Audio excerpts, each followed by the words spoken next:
Бүгд найрамдах Турк улсын үндэсний их хурлын дарга Жимэл Чичэг, Гэргий болон бусад төлөөлөгчдийн хамтаар Монгол улсын их хурлын даргын их болдын урилгаар манай оронд аль биесны айлчлал хийж байна. Эртний төргийн өөр удам туркчууд нь Монголтой түүхэн жимээр холбогдсон ард түмэн хариу орчин цагийн хоёр орны харилцаа хамтын ажиллагаа 1969 оноос эхтэй. Өдгөө 45 жилийн ойн босгон дээр ноён Жимэл Чичэг айлчилж байна.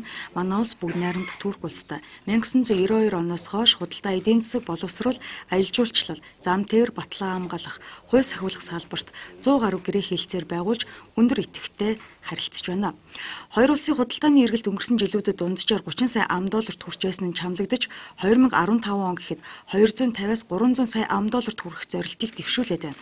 Учир нь эрчим хүч, төмөр зам, аялал жуулчлалын салбарт хамтарсан томоохон төслүүд хийх санаачлагыг гаргаж байна.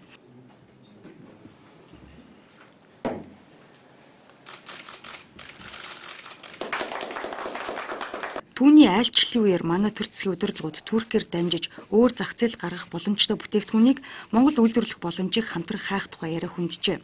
Үүнээс гадна Туркийн хөрөнгө оруулалтыг цаашид орон сууц, зам гүүр, геолог уулуурхай, эрчим хүч, арьс шир боловсруулах зэрэг салбарт түлхүү татах шаардлагатай байгаагаа илэрхийлсэн байна. Турк улсын үндэсний их хурлын даргын айлчлалт нь хоёр орны уламжлалт харилцаа хамтын ажиллагааг улам гүйцэтгүүлж өндөр дэд түвшинд хийх харилцан айлчлал яриа хэлцэн залхам чанар давтамжийг хадгалах парламент хоорондын харилцааг хөгжүүлэх чухал ажиллагатай юм аа. Өнөөдөр бид бүхэн олон сэдвээр ярилцлаа. Хамгийн гол чухал зүйл нь Турк болон Монгол улсын хооронд улс төрийн ямар нэгэн зөрчил байхгүй. Энэ ч гэсэндээ хоёр улсын хооронд харилцаагаа бүх талаар хөгжүүлэхэд маш чухал онцгой үйл явдал юм аа. Турк Монгол улс харилцааг эзгүй зорчдог. Энэ нь худалдаа эдийн засаг, аялал жуулчлалын салбарт харилцаа ашигтай хамтран ажиллах боломж гэж талуудад өгнөж байна.